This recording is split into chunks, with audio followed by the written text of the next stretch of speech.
Merhabalar, Nesrin'den Tarifler kanalıma ve mutfağıma hoş geldiniz. Bugün sizlerle hepinizin çok beğeneceğini umduğum mis gibi kokusu, muhteşem dokusuyla pratik bir şekilde hazırlayabileceğiniz fırın gerektirmeyen tava ekmeği yapımını paylaşacağım. Harika bir ekmeğimiz var. Şöyle yakından dokusunu da göstermek istiyorum. Muhteşem, pamuk gibi yumuşacık. Hemen yapımına geçelim. Yoğurma kabımızın içerisine 2 su bardağı ılık suyumuzu alalım. Bardak ölçüsü 200 mililitrelik klasik su bardağı. Bunun üzerine de 1 tatlı kaşığı toz şeker, 1 pakette instant mayamızı alalım. Önce güzelce bir karıştıralım. Mayamız, şekerimiz birbirine karışsın. Ve 5 dakika mayamızın aktifleşmesi için bekleyelim. Aktifleşen mayamızın üzerine 3 yemek kaşığı da sıvı yağ. Ben zeytinyağı kullanıyorum. Ayçiçek yağı da olabilir. Tekrar karıştıralım. Ve artık yavaş yavaş unumuzu ilave etmeye başlıyoruz. Önce bir miktarını şöyle koyalım. Önce güzelce bir karıştıralım.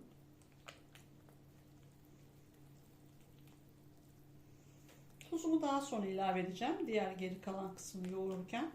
Şöyle güzelce bir mayamız aktifleşsin iyice.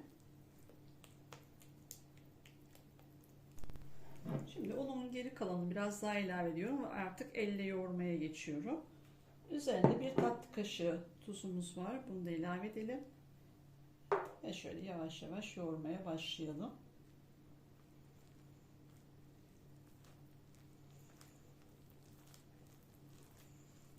Ununuzu birden koymayın. Yavaş yavaş kontrollü bir şekilde koyun her zaman. Çok katı kıvamda bir hamur olmayacak. Çünkü bu bir ekmek olduğu için. Şimdi biraz daha ilave ediyorum. Gördüğünüz gibi az az ilave ediyorum şöyle. Ara ara da elinizin hamurunu biraz temizleyin. Bir bıçak yardımıyla olabilir veya diğer elinizle. Bu sefer durmadan un dökerseniz katı kıvamlı bir hamur olur.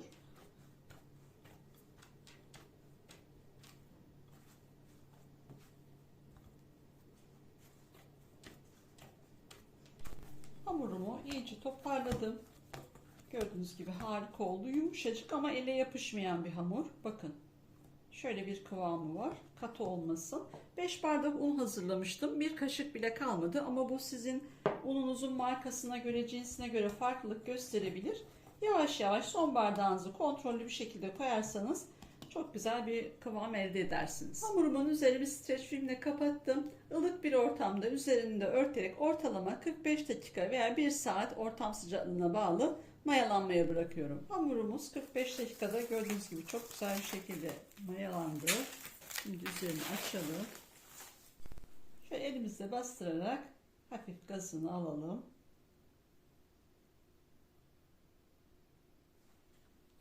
Ve şöyle toparlayalım. Şöyle alt üst etmiyorum gördüğünüz gibi.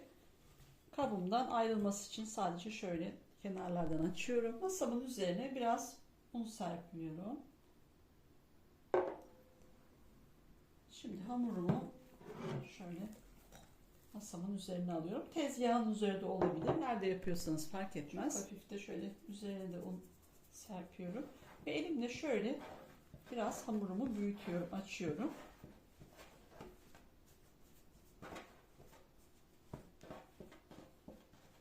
Ve daha sonra şöyle bohça yapar gibi yanlardan katlama işlemi yapıyorum.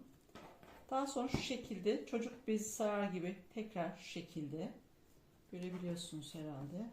Şu şekilde tekrar toparlıyorum böyle. Aynı ekşi mayalı hamurlardaki katlama işlemi gibi. Daha sonra şöyle ters çevirerek parmaklarımın uçlarını hafif yine elimi de ve hamurumu da unlayarak şöyle hamurumun gazını alıyorum.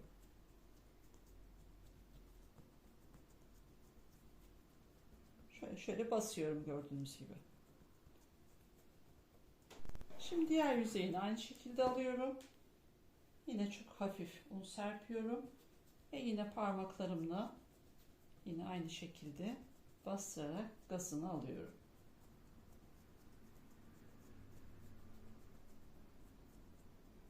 Bu arada tavamın büyüklüğünde de genişlemiş oldu gördüğünüz gibi hamurumuz. Hamurumuzun işlemi tamamlandı. Şöyle bir tavada pişireceğim ekmeğimi. Şöyle bir tatlı kaşığı kadar da tereyağı koydum. Tavamın her tarafına gelecek şekilde şöyle tabanına tereyağıyla yağlıyorum. Sıvı yağ da olabilir ama ben tereyağı tercih ettim. Şöyle yanlarını da iyice yağlayalım ki çünkü kabaracak şimdi tekrar. Yapışmasın oralarında, hem daha güzel kızarsın yanları da. Ekmeğimi ters yüz ederken şöyle bir tabağımı kullanacağım. Fırçamdaki kalan yağımdan ve tavamda fazla olan yerlerden de alarak şöyle bu tabağımı da güzelce yağlayıp şöyle bir kenara ayırıyorum. Bunu da şimdi çevirirken kullanacağım. Şimdi hamurumuzu alalım ve tavamızın içerisine şöyle yerleştirelim güzelce. Düzeltelim elimizi de. Hamurumu güzelce tavama yerleştirdim gördüğünüz gibi. Şimdi kapağını da üzerine kapatarak biraz tepsi mayasında dinlenmesini sağlayalım. Tava ekmeğimiz 15 dakika tepsi mayasında dinlendi. Gördüğünüz gibi çok güzel bir şekilde hemen tekrar kabarmaya başladı. Hamurumuz o kadar güzel ki şimdi artık pişirmek için ocağımızı alalım. Ocağımın altını açıyorum ve en kısa alıyorum. Gördüğünüz gibi şu şekilde ve tavamı ocağımın üstüne koyuyorum. Kalın tabanlı bir tava olmasına dikkat edin mümkün olduğunca. Isıyı daha eşit dağıtan bir tava olursa çok daha güzel pişirir. Ve ara ara şöyle tavamı sık sık böyle 2-3 dakikada bir gezdiriyorum ki her tarafı aynı eşit oranda pişsin diye. 2-3 dakikada bir şöyle az kaydırıyorum sağa sola. Şöyle.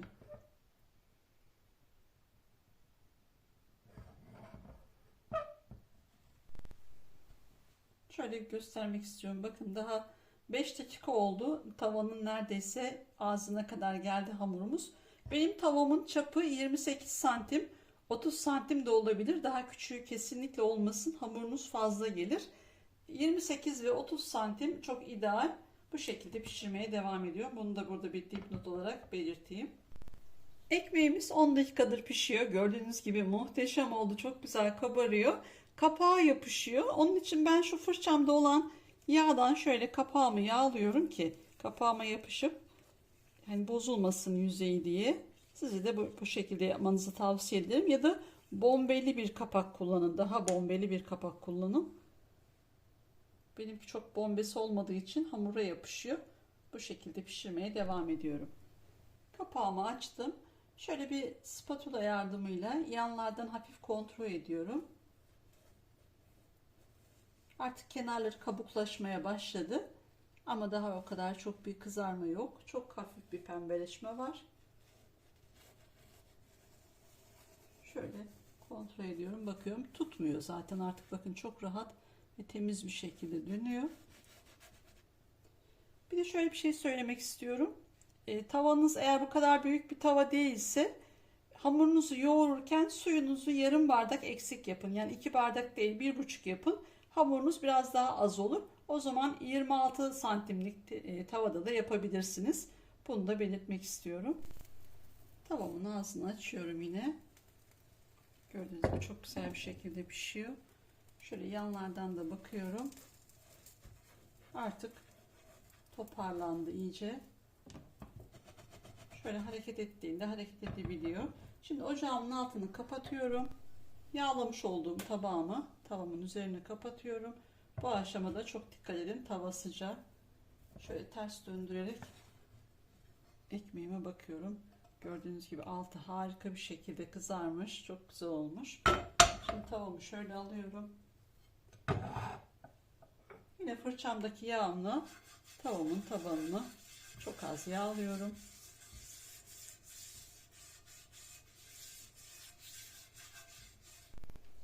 Şimdi tekrar ekmeğimi tavama alacağım.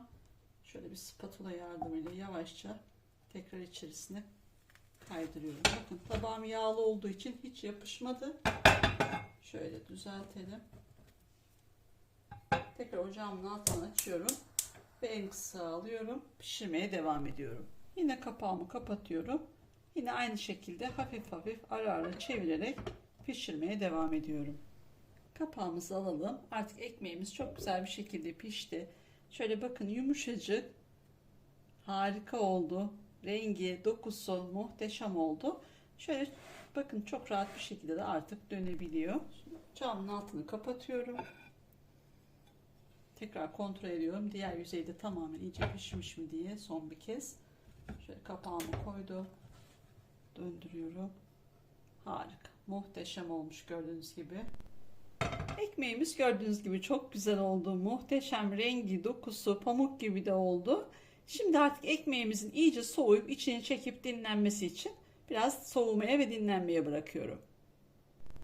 Ekmeğimiz ortalama 1,5 saat dinlendi. Gördüğünüz gibi altı üstü gerçekten harika oldu. İyice soğudu. Vaktiniz varsa daha fazla da bekletebilirsiniz. Benim vaktim olmadığı için bu kadar bekletebildim. Şimdi bir dilim keserek bir de iç dokusuna bakalım. Şöyle kenardan başlayarak bir dilim keselim. Anneannem benim çocukluğumda çok yapardı bu ekmeği. Yumuşacık, böyle hemen yapar, taze taze sıcacık yerdik. Harika oluyor gerçekten. Bakın muhteşem olmuş. Şu güzelliğine bakar mısınız? Pamuk gibi. Bakın. Harika bir ekmek oluyor. Ben artık aylardır gerçekten hiç ekmek almıyorum. Ekşi mayalı veya bu tarz ekmekler yapıyorum. Çok güzel oluyor. Size de tavsiye ederim. Kendi ekmeğinizi evde kendiniz yapın. Harika oluyor gerçekten. Ekmeğimizden şöyle bir dilim daha keselim. O kadar güzel içi pişmiş ki tam kıvamında. Göz göz pamuk gibi. Şu güzelliğe bakar mısınız? Sünger gibi bir iç dokusu var. Harika pişmiş. Tam kıvamında. Muhteşem bir pişmiş. Şöyle bakın. Gerçekten harika. Tava ekmeğimizi şimdi şöyle bir dilimini böldüm. Üzerine de kendi yapmış olduğum, kanalımda da tarifini verdiğim portakal reçelimden koyuyorum. Siz de akşamdan hazırlayın. Sabah kahvaltıya mis gibi afiyetle tüketebilirsiniz. Mutlaka ama mutlaka denemenizi tavsiye ederim. Gerçekten harika oluyor. Bunu bir deneyin. Bir daha kesinlikle bence ekmek almayacaksınız. O kadar garanti veriyorum. Umarım sizler de dener ve beğenirsiniz. Tüm deneyenlere şimdiden afiyet olsun. Kanalıma abone olup bana destek olursanız çok sevinirim. Başka bir tarifte tekrar görüşmek dileğiyle. Hoşça kalın.